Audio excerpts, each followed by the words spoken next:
இந்த வேலையை செய்து இந்திய அணி அரையிறுதியில் எங்களை வீழ்த்திட்டாங்கன்னு ஜாஸ் பட்லர் தோல்விக்கு பிறகு வேதனையோட பேசியிருக்காரு. ஜாஸ் பட்லர் தோல்விக்கு பிறகு என்னென்ன விஷயங்கள் பேசியிருக்காரு அப்படின்னு தான் இந்த வீடியோவில் பார்க்க போகிறோம்.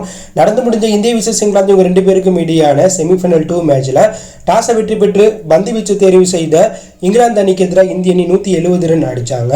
பின்னர் கிளம்பிறங்கிய இங்கிலாந்து அணி 103 ரன்னுக்கு அனைத்து விக்கெட்டையும் இழந்ததுனால 68 ரன் வித்தியாசத்தில் இந்திய அணி வெற்றி பெற்று ஃபைனலுக்கு தகுதியாயிருக்காங்க.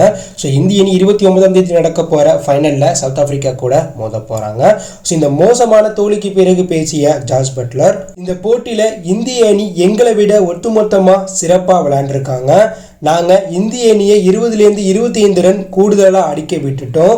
இந்த பிட்ச் மிகவும் சவால் நிறைந்த பிட்ச். அப்படியேப்பட்ட பிட்சில் இந்திய அணி பேட்டிங், பந்து வீச்சு, ஃபீல்டிங் எல்லாத்துலேயுமே அவங்களுடைய பெஸ்ட்டை கொடுத்து மழை காரணமாக போட்டி எப்படி போகும்னு தெரியாத ஒரு சூழ்நிலையிலும் அழுத்தத்தை எதிர்கொண்டு இந்திய அணி இந்த மேட்சில் எங்களை வீழ்த்தியிருக்காங்க. இந்த வெற்றிக்கு தகுதியான அணி இந்திய அணி தான். இந்த பிட்ச் மிகவும் சவால் நிறைந்த பிட்சுன்னு தான் நான் சொல்லுவேன்.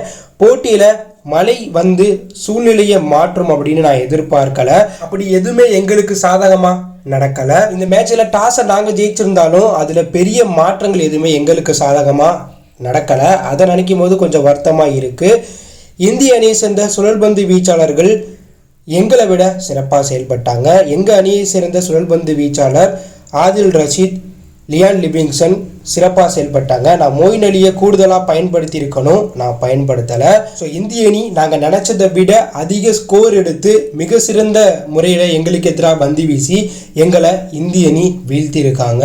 ஸோ இதை நினைக்கும் போது கொஞ்சம் வருத்தமாக இருந்தாலும் எதிரணி ஒரு பலமான அணியாக இருக்காங்க. ஸோ அவங்களுக்கு எதிராக இந்த மேட்ச்சில் நாங்கள் தோற்றுருக்கோம் அப்படிங்கிற மாதிரி ஜாஸ் பட்லர் தோல்விக்கு பிறகு வேதனையோட பேசியிருக்காரு. பட்லர் சொல்கிற மாதிரி இந்த பீச் வந்து பார்த்தோன்னா ஒரு ஸ்லோ பீச் மாதிரி இருந்துச்சு. ஸ்பின்னர்ஸுக்கு சாதகமாக இல்லாத ஒரு தோற்றம் அளித்தாலும் ஸ்பின்னர்ஸுக்கு எதிராக இந்த மேட்ச்சில் ரன் அடிக்கிறது கஷ்டமாக தான் இருந்துச்சு. அதை யூஸ் பண்ண இந்தியன் ஸ்பின் பவுலர்கள் இந்த மேட்ச்சில் சிறப்பாக பந்து வீசி எதிரணி கதையை முடிச்சுட்டாங்கன்னே சொல்லணும். அதுலேயும் குல்தீப் யாதவ், அக்சர் பட்டேல் இந்த பிச்சில் வேறு லெவலில் பந்து வீசி இங்கிலாந்து அணி தோக்க முக்கிய காரணமாக அமைஞ்சிட்டாங்க.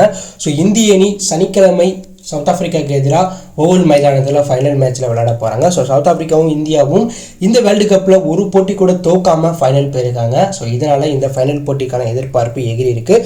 ஸோ ஜாஸ் பட்லருடைய இந்த ஸ்பீச்சை பற்றி என்ன நினைக்கிறீங்க? இங்கிலாந்து அணியுடைய இந்த தோல்விக்கு யார் காரணம் அப்படிங்கிற கருத்தை கமெண்ட்ல லீவ் பண்ணுங்கள். இந்த பிடித்திருந்தால் லைக் பண்ணுங்கள், ஷேர் பண்ணுங்கள், கமெண்ட் பண்ணுங்கள், மறக்காமல் நம்ம சேனலை சப்ஸ்கிரைப் பண்ணி ஃபாலோ பண்ணுங்கள். தேங்க்யூ ஃபார் வாட்சிங்.